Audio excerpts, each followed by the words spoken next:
Verimalja on kotimaisin voimin tehty vanhan ajan sotaseikkailuelokuva. Se tulee ensi-iltaan ensi perjantaina 19. elokuuta 2022. Sain hieman yllättäen tilaisuuden esikatsella elokuvan sekä haastatella tekijöitä, niin täytyyhän sitä tarjoukseen tarttua.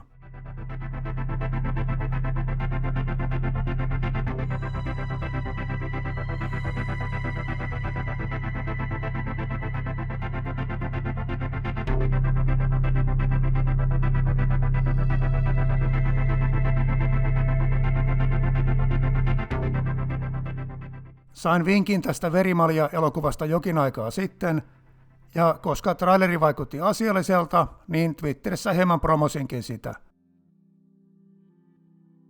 Parin yhteensattuman kautta sain kontaktin leffan taustatiimiin, ja sovittiin, että teen pienen katsauksen tähän elokuvaan. Verimalja on käytännössä omarahoitteinen indie-tuotanto, mutta mistään harrasteprojektista tässä ei kuitenkaan ole kyse. Tekijäporukassa on ihan oikeita media-alan ammattilaisia. Kun rahaa on vähän, niin sitä voi korvata käyttämällä aikaa. Elokuvan tekemiseen vierähti yli 10 vuotta. Leffan katsominen opetti itselle vähän nöyryyttä. Minä teen harrastuksena pieniä sotilashistoriallisia videoita. Tuo porukka meni tekemään ihan oikean täyspitkän elokuvan.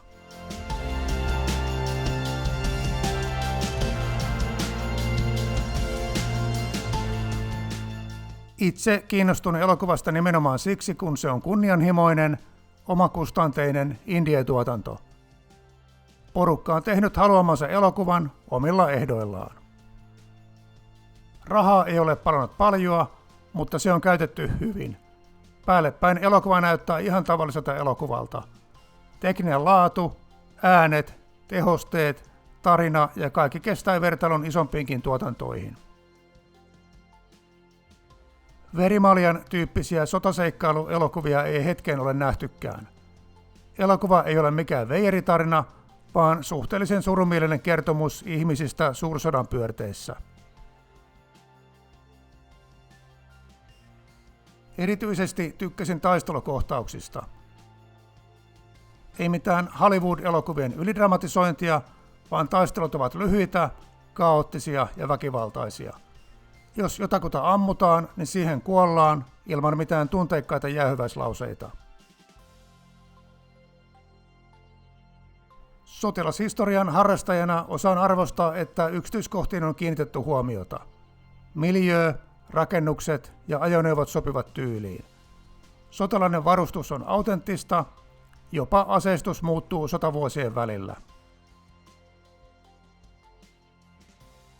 Jos jotakin pitäisi moittia, niin itseä lievästi häiritsi, että saksalaisetkin oli laitettu puhumaan suomea.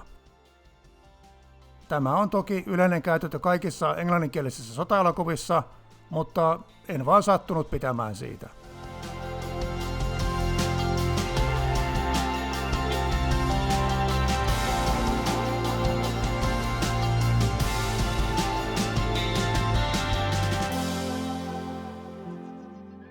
Minä olen Jarno Elonen, tämän elokuvan ohjaaja, kuvaaja, VFX-suunnittelija.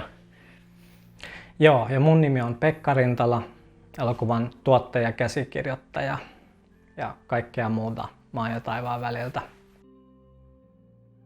Tarkoitus oli, että haastattelen elokuvan tuotantotiimiä, mutta aikatauluhaasteiden vuoksi lähetin vain muutaman kysymyksen sähköpostilla ja he vastailivat videoformaatissa. Itselle selvisi nopeasti, että Jarno Elosen ja Pekka Rintalan jutustelu ei kaipaa minun kysymyksiä väliin. Jätin siis omat kysymykset turhina pois, poimin tähän omasta mielestäni oleellisimmat kohdat heidän keskustelustaan.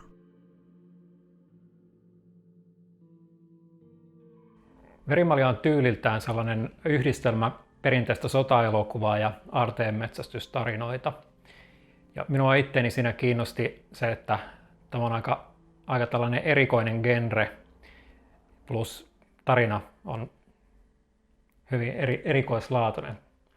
Kerrotko, mistä se tuli? Joo, eli se lähti siitä, kun mä opiskelin teologisessa tiedekunnassa, just kirkkohistoriaa ja Raamatun tutkimusta. Ja sitten mua kiinnosti just tämä Graalimalja-tarina ja muut pyhät keskiaikaiset reliikit. Ja sitten samaan aikaan niin sotahistoria ja toinen maailmansota. Ja sitten mä yhdistin nämä kaksi elementtiä, eli tämmöistä perinteistä Suomen sotahistoriaa liittyvää elementtiä sitten tämmöiseen perinteiseen vähän Indiana Jones-tyyppiseen aarteen metsästykseen. Ja totta kai myös tämä tositarina Hopearajan takaa 1963 oli myös yksi niin kuin inspiraatio tässä taustalla. Siitä on jo toistakymmentä vuotta, kun projekti käynnistyi, ja silloin kun minä tähän lähdin mukaan, niin Pekka oli hakemassa omalle käsikselleen näyttelijöitä, ja olin vähän niin kuin meidän pääosaesittäjä Marko Salminen niin tulossa tekemään jonkunnäköistä lyhäriä, joka sitten vähän sitä venähti isommaksi tuotannoksi. Ja minä ja useimmat muut ihmiset, jotka silloin oli projektissa mukana, niin oli joko elokuva-alan opiskelijoita tai näyttelijäopiskelijoita tai muita opiskelijoita, niin kuin sinäkin silloin.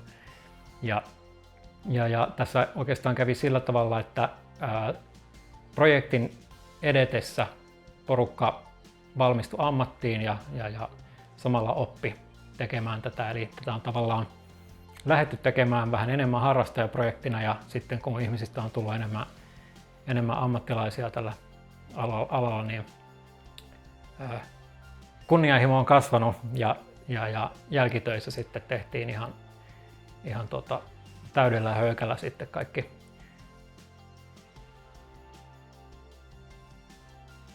Meillä oli ihan hyvä kokoelma just puvustusta ja rekvisiittaa, mikä on historiallisesti autenttista. Ja sitten tosiaan, niin tässähän oli tosiaan, niin meillä oli käytössä esimerkiksi Suomi-konepistooli, mitä suomalaiset SS-miehet käytti. Sitten meillä oli MG42, saksalainen konekivääri, ja sitten meillä oli myöskin saksalainen Sturmgewehr 44 rynnäkkökivääri.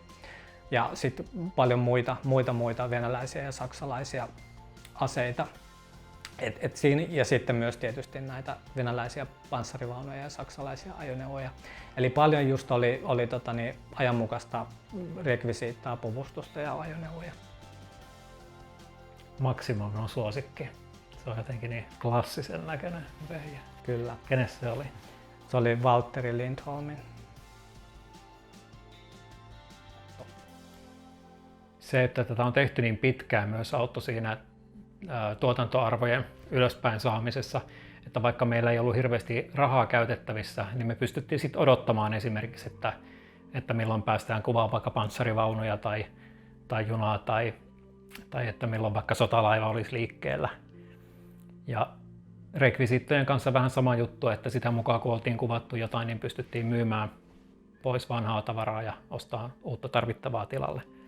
Joo, kyllä. Hieman yli 10 vuoden tuotantoaika on ollut siinä mielessä tosi välttämätön niin tämmöisille omakustanteille, että se on ikään kuin ollut varaa tehdä se loppuun asti.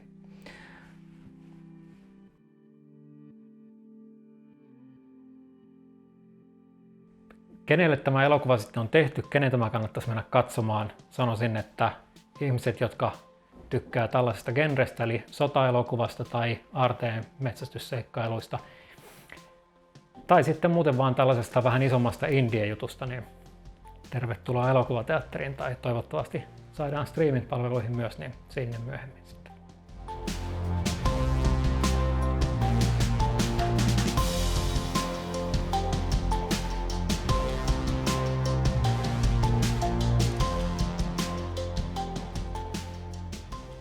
Verimaljan ensi-ilta on ensi perjantaina, eli 19. elokuuta 2022. Elokuvan kotisivulta voi käydä lunttaamassa lähimmän elokuvateatterin näytösaikoja. Toivottavasti mahdollisimman moni tämän kanavan katsoja löytää tiensä katsomoon jo ensi iltaviikonloppuna. Paras tapa osoittaa tukensa kotimaiselle sotaelokuvalle on mennä katsomaan se ihan paikan päälle.